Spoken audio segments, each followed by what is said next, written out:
Darcy's Corner. So, I guess I'm just feeling prompted again to share a little nugget here and there when I feel I got one. I was watching another YouTuber today, and she was talking, giving an advice column and talking about when your egg cracks. Now, for those of you not familiar with the trans community, when people talk about their egg cracking, they're talking about them coming to the realization, the little turn on point, where they understand that they're trans, and then the acceptance of that, or the rejection of it, or however that goes. It's an interesting process. Like many of the trans people you see today, are they transitioned as children, or they're transitioning as children. Yeah, most of us didn't. Adults didn't have that option. It just wasn't gonna work with the way life was, the way we were being raised. Um, Plus, of course, we didn't know it was a thing either. A lot of us. That was my issue. If you go back into my archive or whatever, and you click on my story, how it came out, whatever, like, I was a little kid back in the 80s, and that was when I kind of knew. But it was the 80s, and we didn't have the internet. We didn't have, the information that we have today. So I had nothing to compare it to. And it never occurred to me at the time to tell my family that got I got these thoughts that don't necessarily match with what they think my gender is. Because, plus I was a kid, so, like, how do you explain that to your mom? Right? So I didn't even bother trying to explain it to him. I don't know. I just didn't. Anyway, as a kid, I didn't know what it was. But when I got to around age 10, I decided to put it away, because then I knew enough to know that you couldn't be a boy and wear girl's clothes and have that work out well for you. You could the other way around. You could do that mostly.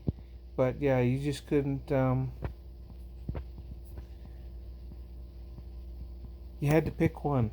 And it was supposed to be the one that you were born with. That was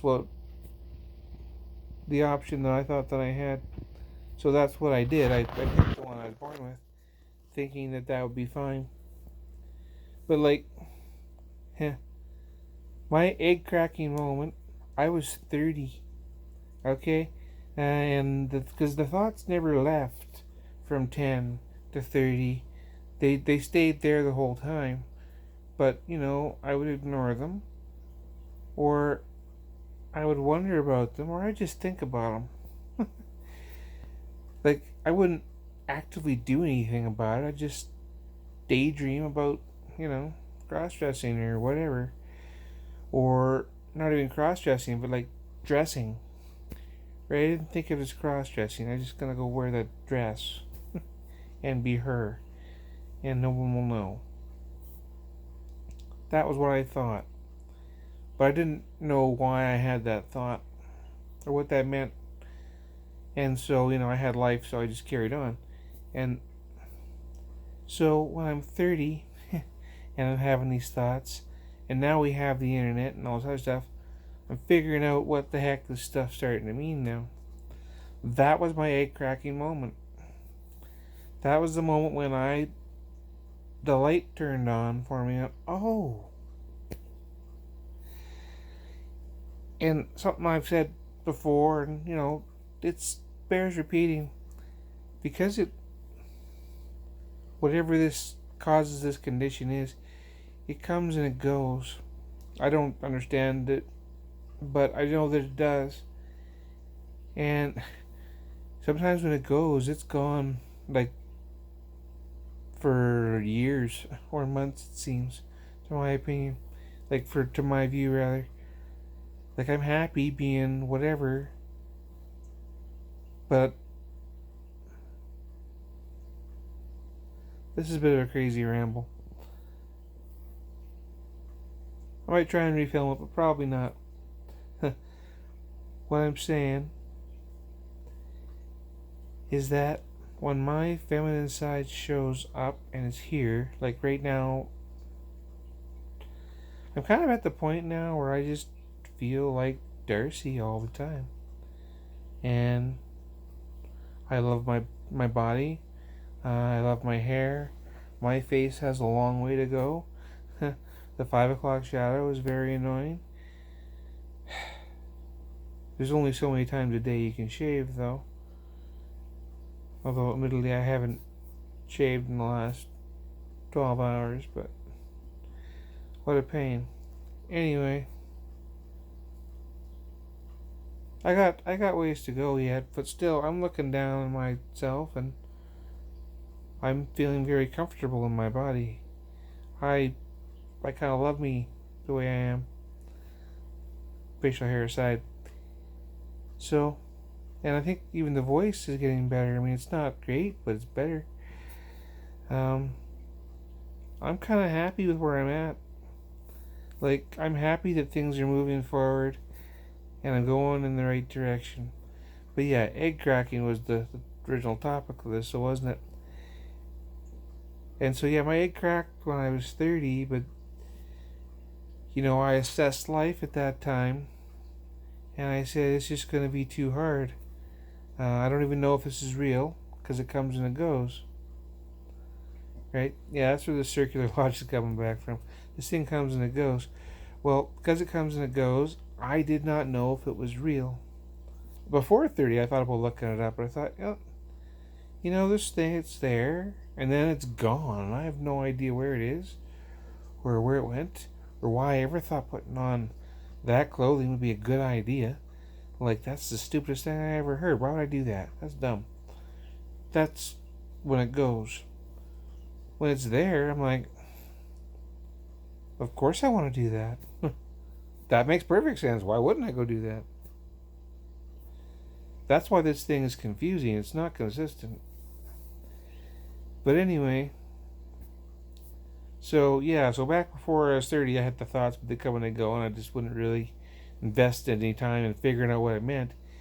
And then when I did invest time to figure out what it meant, I'm like, oh, now what do I do with this? And then I thought it was going to destroy my life. So I thought, okay, I'm just not going to engage this because this is going to hurt my religion and my job and my marriage and my family's not going to like it, and it'll be a bad thing. So I'll put it away and it'll be fine. I don't need it there anymore. But it wasn't fine. Sometimes it was tolerable. Sometimes it was a big deal. But it really wasn't fine. So right before I decided to transition, I really cracked down on my religion, on myself. Said I'm going to follow these rules. I'm going to live this way. And when I did that, that pushed me. I keep saying her, but that pushed me out of my body, out of my mind. I had nowhere to go, right? And I was a prisoner of myself. It was very awkward. And I'm like, So then, I was bitter and angry, and I couldn't not be, I need to express myself in some way, like we all do. That's what humanity needs. You need to be you, and I need to be me. And I couldn't be me, and it just had me frustrated and angry and eventually very sad. So I've stopped doing that now. I don't repress anymore. But still, that knuckling down, that holding me in, got me upset. And that made the egg crack again, because it was at that point that I started looking up non-binary and what that meant, because I was looking for somebody or something that looked kind of like me in the zeitgeist, and I found it. And it's the non-binary, gender fluid community. That's my community. I didn't know that existed before, and I wasn't sure if I wanted to choose um, my desires over my religion, because I take my religion seriously. Um, Even though I'm, you could say I don't, because look at me, I'm trans and I've done all this other stuff, and that's all violate my religion. But apart from being transgender, I do take my religion very seriously. But my existence is non-negotiable.